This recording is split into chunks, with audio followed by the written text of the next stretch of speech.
نحمده ونصلي على رسوله الكريم اما بعد فاعوذ بالله من الشيطان الرجيم رب اشرح لي صدري ويسر لي امري واحلل عقدة من لساني يفقهوا قولي رب يسر ولا تعسر وتمم بالخير. دورہ قرآن 2023 DQ 2023. آج ہمارا یہ ڈے 3 ہے. جس چیز کو ہم نے پچھلے سیشن میں شروع کیا اور جس پہ ہم رکے تھے وہ کیا تھا کہ ہم پارا 2 میں سے حضرت عمر فاروق رضی اللہ عنہ کی زندگی کو دیکھ رہے تھے. ایک دعا ہم نے آپ کی سیکھی، آپ میں سے کسی نے مانگی کہ نہ مانگی، میں نے اپنے لیے مانگی، یہ سوچ کے کہ حقیقت ہے کہ ہم سب کمزور ہیں. جب تک اللہ تعالی ہمیں طاقت نہ دے ہماری کمزوری دور نہیں ہوتی. دوسری بات جو چیز بہت ہی اہم ہے جس کے اوپر ایک انسان اپنے آپ کو محسوس کرتا ہے اور وہ کیا ہے کہ ہر لمحے ہمیں اللہ تعالیٰ کی مدد کی ضرورت ہوتی ہے، ہر قدم پہ، ہر جگہ. تو حضرت عمر عظمت صحابہ میں سے اس پارے کی جو ہماری شخصیت ہیں وہ کیا ہیں، ان کے بارے میں دل کے کیا جذبات ہو سکتے ہیں، اگر چند جملوں میں سمیٹ دوں تو ایک پورا آرٹیکل بنتا ہے، ایک پورا ایسے بنتا ہے. اور میرا دل ہے کہ ہم جس صحابی کے بارے میں بھی پڑھیں ان کے بارے میں بہترین طریقے سے اس کو سمجھ کر پڑھیں، کیونکہ بہت ساری ایسی چیزیں ہوتی ہیں ہماری زندگیوں میں کہ جن کو ہم صرف رسمی کلامی جانتے ہیں. کچھ چیزیں ایسی ہوتی ہیں جو ہم سوچتے ہیں کہ اچھا جی ہو گیا تو ہو گیا، نہ ہوا تو نہ ہوا. تو کسی کے دل کے جذبات حضرت عمر فاروق کے بارے میں. حضرت عمر کون ہیں؟ آپ لوگ اس میں سے جو نوٹ کرنا چاہیں نا کر لیجئے. نبی صلی اللہ علیہ وسلم کا یہ فرمان کہ لو کان نبی بعدی لکان عمر ابن الخطاب رضی اللہ عنہ، اگر میرے بعد کوئی نبی ہوتا تو وہ عمر ابن خطاب ہوتے. صحیح بخاری میں حضرت ابو ہریرہ سے یہ روایت ہے کہ ہم نبی صلی اللہ علیہ وسلم کے پاس بیٹھے ہوئے تھے تو آپ نے فرمایا کہ میں نے خواب میں جنت دیکھی. میں نے اس میں ایک عورت کو دیکھا جو ایک محل کے کنارے وضو کر رہی تھی. میں نے پوچھا کہ یہ محل کس کا ہے تو فرشتوں نے بتایا کہ یہ عمر ابن خطاب کا محل ہے. مجھے ان کی غیرت یاد آئی اور میں وہاں سے فوراً لوٹ آیا. یہ سن کر عمر رضی اللہ عنہ رونے لگے اور فرمایا یا رسول اللہ، کیا میں آپ کے بارے میں بھی غیرت کروں گا؟ یعنی کیا آپ اگر میرے محل میں کسی موجود عورت کو دیکھ لیں گے تو کیا مجھے آپ پہ غیرت آئے گی؟ یعنی ایک محبت کا انداز تھا. تو یہ بات ہم نے پیچھے بھی سنی. عمر کون ہے؟ آپ میں سے بہت ساروں کے بیٹے عمر ہوں گے، بھائی عمر ہوں گے، شوہر بھی ہو سکتے ہیں، باپ کا نام بھی عمر ہے. اور میں سوچ رہی تھی کہ میں جس صحابی کے بھی بارے میں بات کروں میں اپنی امت کے سارے بچے عمر ان سب کو خطاب کرتی ہوں جہاں تک آواز پہنچے. جو بھی عمر ہے تو اللہ آپ کو عمر بنا دے، آپ کے بچوں کو اللہ عمر بنا دے اگر واقعی ان کا نام عمر ہے. عمر فقط نام ہے، ایک شخصیت، ایک کردار نہیں. عمر نام ہے ایک پوری لازوال تاریخ کا. عمر نام ہے پستی سے اوجے سریا تک کے سفر کا. عمر نام ہے مثالی دشمنی سے مثالی دوستی کا. عمر نام ہے شراب کے نشے سے علم کے سمندر تک کا. عمر نام ہے بدترین مثال سے اعلیٰ ترین مثال کا. عمر نام ہے شجاعت اور دلیری کا. عمر نام ہے عاجزی اور انکساری کا. عمر نام ہے ذہانت اور متانت کا. عمر نام ہے کالا ترین سیاست دان کا. عمر نام ہے انصاف کا. عمر نام ہے ایک ایسے خلیفہ کا جو غربا کا راشن اپنی پیٹھ پر رکھ کر ان کے گھروں تک پہنچاتا تھا. سوچئے ذرا، یعنی حضرت عمر کے اندر کتنی خوبیاں تھیں، کتنے کو گن آپ گائے حضرت عمر کے نام کے. ایک پارا تو بہت کم ہے اس کے لیے. عمر نام ہے اس ہستی کا جس کے دل کی خواہش پر عرش سے آیات نازل ہو جاتی تھی.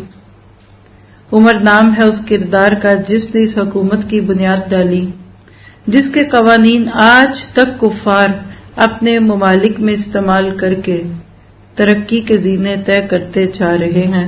یہ دعا کرے کہ امت مسلمہ کو بھی اس کی توفیق ہو جائے. عمر نام اس فاتح کا جو بیت المقدس کی فتح کے بعد چابیاں لینے اس حال میں پہنچا کہ لباس پر پیبند لگے ہوئے ہیں اور کفار پر ان کی ہیبت روب طاری ہے. محسوس کریں, سنا پہ واقعہ. اور جب غلام نے ضد کی کہ اب تو ہم پہنچنے والے ہیں اور وہاں اس وقت کی سپر پاورز کے جو بڑے بڑے حکمران تھے وہ آپ کے انتظار میں استقبال میں کھڑے ہیں, تو کپڑے تو بدل لیں. تو کہا کہ جن کپڑوں میں, جس لباس میں میں مالک کائنات کے سامنے جاتا ہوں اور مجھے کچھ بھی نہیں ہوتا, کیا میں دنیا کے بادشاہوں کے لیے کپڑے بدلوں؟ اور آپ نے وہ واقعہ بھی سنا ہوگا کہ جب حضرت عمر فاروق بیت المقدس کے فاتح بن کر وہاں کا ٹیک اوور لینے کے لیے جا رہے تھے تو اونٹ ایک ہی تھا, ساتھ غلام تھا. جب سفر شروع ہوا تو کچھ دیر کے بعد غلام سے کہا کہ اب تم ادھر بیٹھو اور میں نیچے اونٹ چلاؤں گا, تم بھی انسان ہو. خیر بات تو اس کو ماننی پڑی. اللہ کا حکم دیکھیے کہ جب وہاں پہنچ چکے جہاں لوگ استقبالیے کے لیے کھڑے ہیں تو اس وقت باری غلام کی تھی اور عمر اونٹ کو ہانک رہے ہیں, اس خوف کی بنیاد پہ کہ دوسرے مجھے ہی نہ عمر سوچ لیں, کیونکہ اس وقت میڈیا میں کوریج تو نہیں ملتی تھی.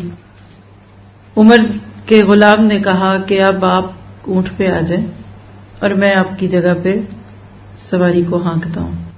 تو حضرت عمر کے وہ جملے آپ سب نے سنے ہوں گے کہ آج میں تمہاری باری لے کر خود تمہاری جگہ بیٹھ جاؤں, کل قیامت کے دن اللہ سبحانہ تعالیٰ کو کیا جواب دوں گا. دیکھیے یہ میتھ نہیں ہے, یہ کوئی کردار نہیں ہے, کوئی ٹارزن, سپر مین اور نہ جانے کیا الٹے سیدھے کردار جو آج ہمارے بچے ہیری پوٹر اور اس طرح کے لیتے. یہ کوئی متھ نہیں ہے, دیٹ واز ریئلٹی. زمین اور آسمان دونوں نے ان شخصیات کو دیکھا ہے.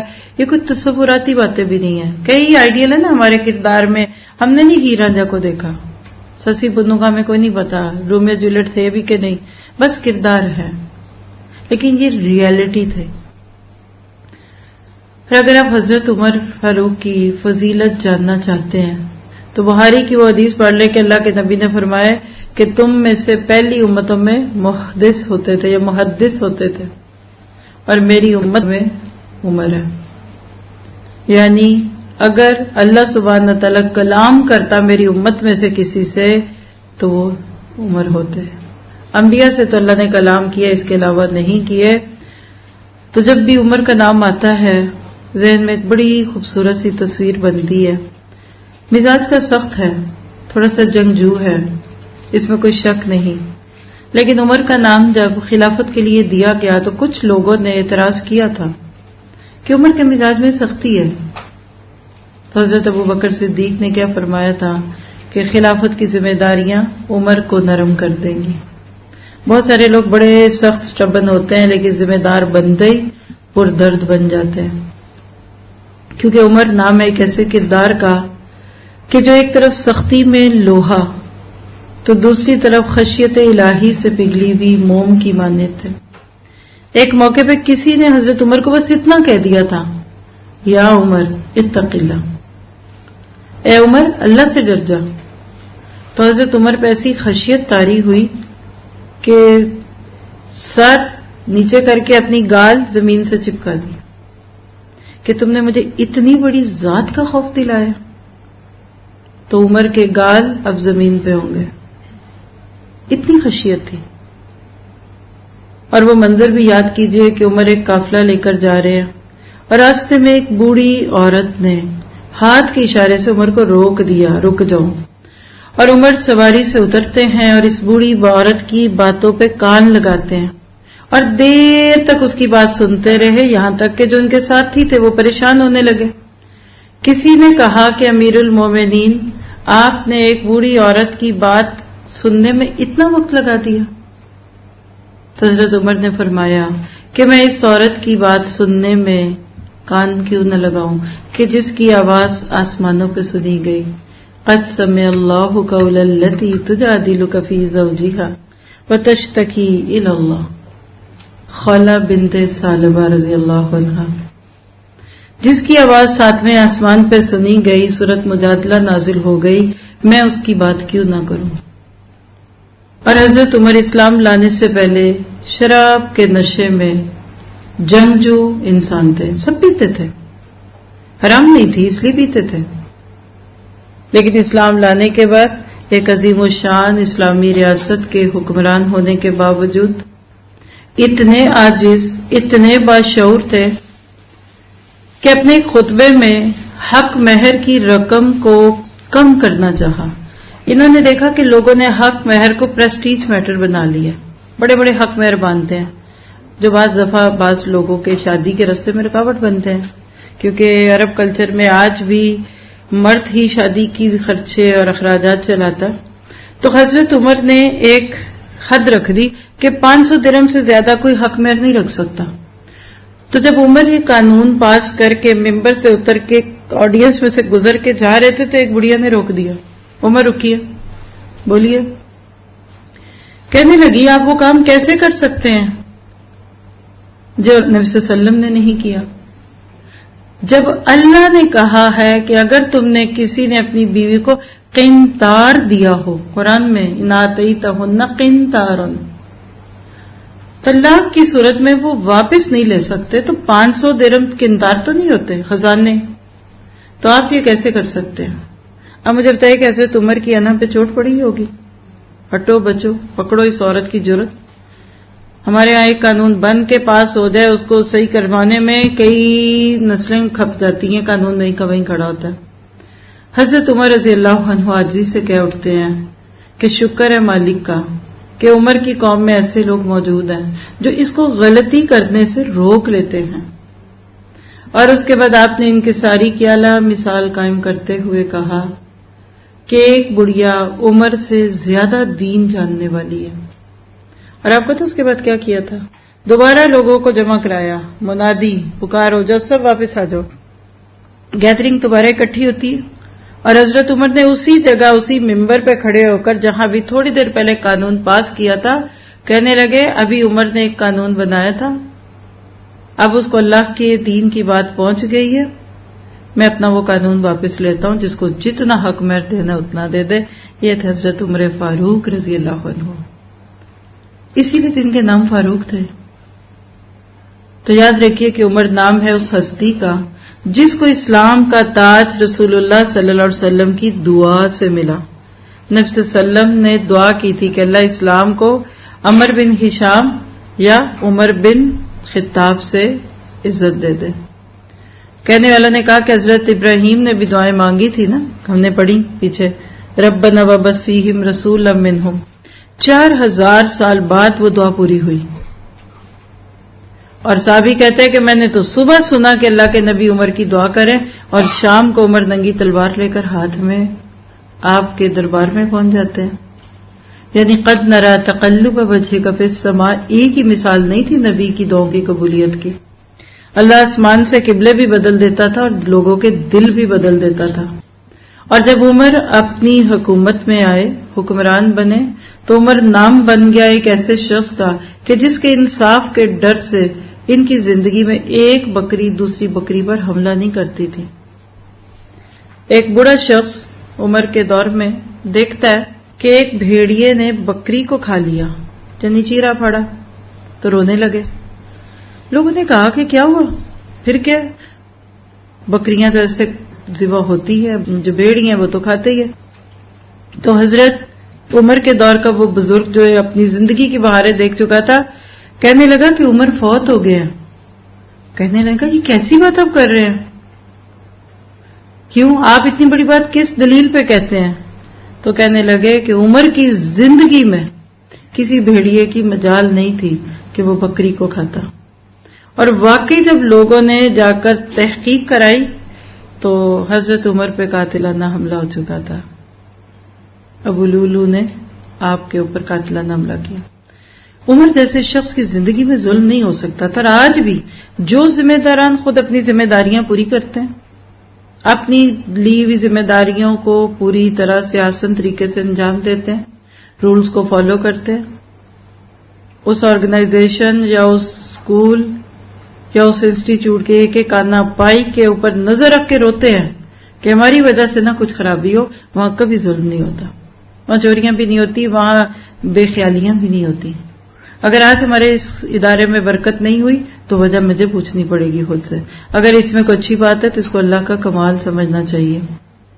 اور حقیقت یہ ہے کہ عمر رقیق القلب ہستی تھے، اور عمر وہ تھے کہ جن کو اپنی زندگی میں جنتی ہونے کی بشارتیں ملی تھی. عمر فی الجنہ، عشرہ مبشرہ میں تھے عمر. اور آپ دیکھیے کہ حضرت عمر رضی اللہ عنہ کے بارے میں نبی صلی اللہ علیہ وسلم نے کتنی بار کہا کہ عمر تم کامیاب ہو گئے. اور اگر عمر کی زندگی دیکھیں تو تاریخ کے ایک ایسے روشن باب کا نام ہے عمر، جس کی روشنی تا قیامت باقی رہے گی. اور عمر ایک ایسے بہادر شہید کا جن پر ان کا بزدل قاتل بھی سامنے سے حملہ کرنے کی جرات نہیں کر سکا، نماز کے دوران آپ کے پیچھے سے حملہ کیا اور کہتے تھے کہ شکر ہے کہ مجھے کسی مسلمان نے نہیں مارا. یہ الگ بات ہے کہ بعد میں اللہ نے دل بدل دیا.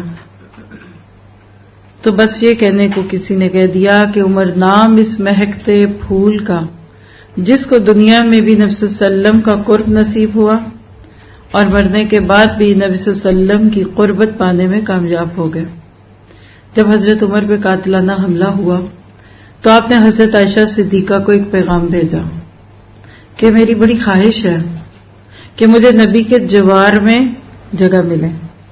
اللہ کے نبی حضرت عائشہ کے حجرے میں تھے اور ابو بکر صدیق ان کے دائیں طرف تھے. بائیں طرف کی جگہ حضرت عائشہ نے اپنے لیے سوچی ہوئی تھی، یعنی ایک تو فیملی، باپ بھی ہے، شوہر بھی ہے، اور دوسرا اعزاز تھا. تو حضرت عمر نے بڑا خوبصورت پیغام تھا، کبھی ہوا تو پڑھ کے سناؤں گی، کہ میں مجبور تو نہیں کرتا لیکن میری خواہش ہے کہ قیامت کے دن میں ابو بکر کی طرح نبی کے ساتھ سے اٹھوں. دیکھیے یہ دنیا کی جو ساتھ ہوتے ہیں نا، یہ یاد نہیں رہ جانے، یہ آگے تک جائیں گے. اچھی چیزوں، اچھے لوگوں، اچھے لوگ، المرء مع من احب کی جو خوبیاں ہیں، جو باتیں، اس کو ذہن میں رکھیے. حضرت عائشہ سوچ میں پڑ گئی، لیکن بالآخر حضرت عمر فاروق کی اس خواہش کا احترام کرتے ہوئے انہوں نے کہا جگہ تو یہ میں نے اپنے لیے رکھی تھی، لیکن میں عمر کو اپنے اوپر فوقیت دیتے ہوئے اس بات کی اجازت دیتی ہوں. اور پھر وہاں سے جب گزرتی تھی نا تو اونٹ سے گزرتی تھی، کیونکہ پہلے تو باپ اور شوہر تھے، اب ایک اجنبی آ گئے. ہم لوگ کیسے ان لوگوں کا مقابلہ کر سکتے ہیں؟ اور آج اس نسل کو اللہ کی بنا، جو بولتے کسی اور کی زبان، کھاتے کسی اور کے کھانے، کپڑے کسی اور کے، برانڈ کسی اور کے، گیجٹ کسی اور کے، جن کے دل دماغ پہ دوسرے ہیروز ہیں. آج امت مسلمہ میں سے بہت سارے ماں باپ اپنے بچوں کے نام عمر کی شخصیت سے متاثر ہو کے رکھ تو لیتے ہیں، لیکن افسوس کی بات ہے وہ بھی اپنے بچوں کو عمر کی شخصیت کے وہ روشن پہلو نہیں بتاتے، جس کی وجہ سے آج نام کے عمر تو بہت ہیں مگر کام کے عمر کم ہی ہیں. لہذا ہم سب کو اپنی ذمہ داری کو محسوس کرنا ہے، اپنے اپنے دارالارقم سے باہر نکلیں، عمر بنیں اور اسلام کی گرتی ہوئی دیواروں کو سہارا دیں. لوگ کہتے ہیں کہ اسلام بند کمروں میں تھا یہاں تک کہ عمر مسلمان ہوئے. آپ کے اسلام پہ نعرہ تکبیر کی آواز سے مکہ کی پہاڑیاں گونج گئی تھیں. خود جب مسلمان ہوئے، اور جب وہ دور تھا کہ ابھی اسلام کو اتنا اوپن کرنے کی اجازت نہیں تھی کیونکہ اپریشن تھا، ظلم، بربریت، تو حضرت عمر مسلمان ہوئے اور کہتے ہیں کہ بھلا میرے اسلام لانے کا سب سے زیادہ دکھ کس کو ہوگا؟ ہو نہ ہو ابو جہل کو ہوگا. پھر اپنے گھر نہیں گئے، سیدھا اس کے گھر جا کے تلوار کی نوک سے ٹک ٹک ٹک ٹک دروازہ کھولتا ہے. او عمر بن خطاب دوست تھے دونوں. ان کو کیا پتا کہ عمر کے دل کی دنیا بھی بدل گئی اور عمر کی تو زندگی بدل گئی.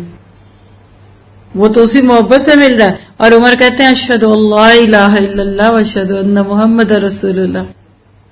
ایسے سٹ پٹایا ابو جہل کہ اس کو سمجھ نہیں آئی کہ ہوا کیا. وہ کہتے ہیں نا سر مڑاتے ہی اولے پڑ گئے. گھبراہٹ میں جا کے اس نے جلدی سے اپنے گھر کا دروازہ بند کر کے اندر چلا گیا کہ پتہ نہیں عمر یہ تلوار میرے اوپر ہی نہ چلا دے. تو ضرورت ہے کہ آج ہم سب میں بھی عمر رضی اللہ عنہ جیسا ایمان، شجاعت، ہمت اور ایسا کردار ہو، اور ہم اپنی نسلوں کو ایسے لائیں کہ وہ اپنے دور کے ابو جہل کی آنکھوں میں آنکھیں ڈال کر کہیں ہاں میں ایمان لے آیا. میرے مقابلے پہ وہ آئے جس کو اپنی بیوی کو بیوہ اور بچوں کو یتیم کرانا ہو. یہ جملے تھے حضرت عمر کے کہ آؤ کعبہ میں جا کر اعلان کر دیا میں مسلمان ہوں، آؤ پھر میرے سے لڑو. چاہتے ہو تمہاری بیوی بیوہ ہو جائے تو بسم اللہ، اور چاہتے ہو تمہارے بچے یتیم ہو جائیں تو بسم اللہ. تو لہٰذا ضرورت ہے، میں آپ سب سے ریکویسٹ کروں گی کم از کم پارے کا یہ اتنا سا حصہ ہر روز جو ہم کسی ایک صحابی کے نام کریں گے یہی اپنے بچوں کو سنا دیں، اپنے لفظوں میں سنا دیں، یہ سنا دیں.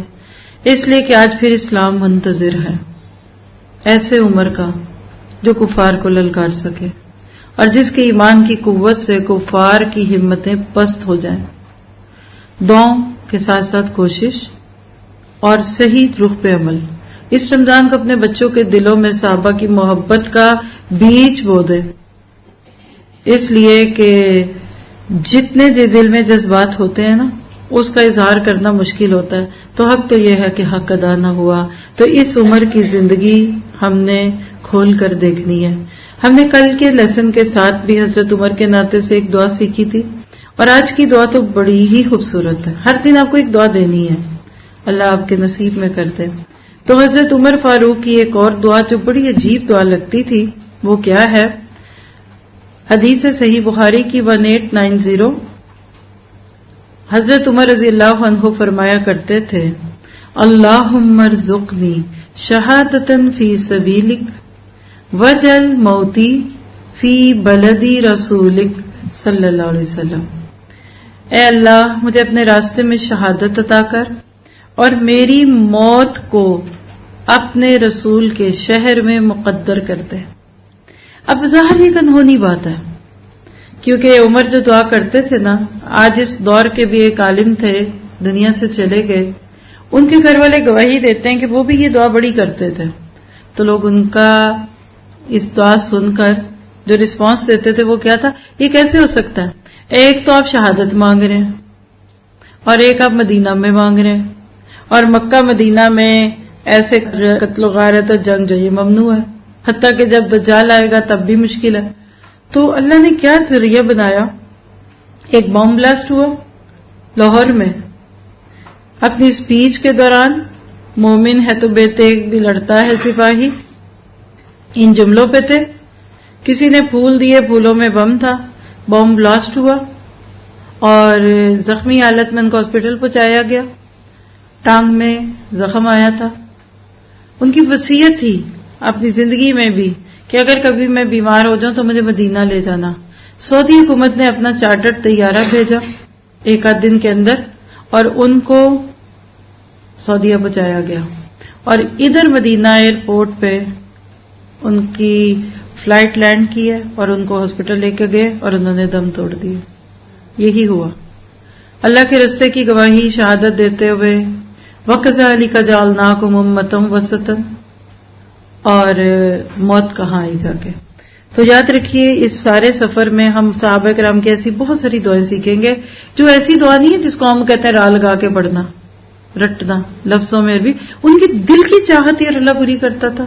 جیسے فَلَنُوَلِّيَنَّكَ قِبْلَةً تَرْضَاهَا، آپ کو نبی ہاتھ اٹھا کے تھوڑی دعائیں کرتے تھے اللہ قبلہ بدل دے. مومن کی تو دعائیں دل میں ہوتی ہیں، اللہ تک پہنچ جاتی ہیں، کیونکہ جس نے اپنی خودی کو بلند کیا ہوتا ہے اللہ تقدیریں بدل دیتا ہے اس کی دعاؤں سے. تو حضرت عمر کی یہ دعا آپ بھی یاد کریں کہ اللہ مجھے بھی شہادت کی موت دے. اللہ اس وقت موت دینا جب تم مجھ سے راضی ہو، جب میں اپنے ایمان کی، عمل کی، کردار کی، تقوی کی بہترین کیفیت میں اللہ موت دے دینا. اللہ رولنا نہیں، ہاسپٹلز میں نہ ڈالنا، ڈاکٹروں کے ہاتھوں میں نہ ڈالنا، گھر والوں کی آنکھوں میں حسرت نہ دیکھوں، ایسی ارذل عمر نہ ہو کہ دوسرے آپ کے جانے کی دعائیں کرنے لگ جائیں. اور جب یا ایتھا النفس المطمئنہ کی کیفیت کی ہو اللہ اس وقت موت دے دے، اور اسی شہادت حق کی گواہیاں دیتے ہوئے اللہ موت دے. اور اس وقت دے جب کسی کا 1 روپیہ نہ دینا ہو، قرض نہ ہو، کوئی اور فرض نہ ہو ہمارے اوپر، اور اللہ اپنے رستوں میں موت دے، اور اللہ جب بھی دے ایمان کی موت دے. اور اس بارے میں ہم امامت کی حقیقت دیکھ رہے ہیں. حضرت عمر فاروق جیسا امام کہاں ملے گا لوگوں کو، جنہوں نے واقعی امام اعظم یعنی محمد مصطفیٰ مجتبیٰ صلی اللہ علیہ وسلم سے روح لے لی تھی. تو ہم نے اس بارے کے بالکل شروع میں سیقول السفہاء کے فوراً بعد وَكَذَلِكَ جَعَلْنَاكُمْ أُمَّةً وَسَطًا کیا تھا. تو سیقول کا پارہ ہے، امامت کی حقیقت دیکھ رہے ہیں. آج پھر زمین اور آسمان ایسے عمر کو ڈھونڈ رہی ہیں.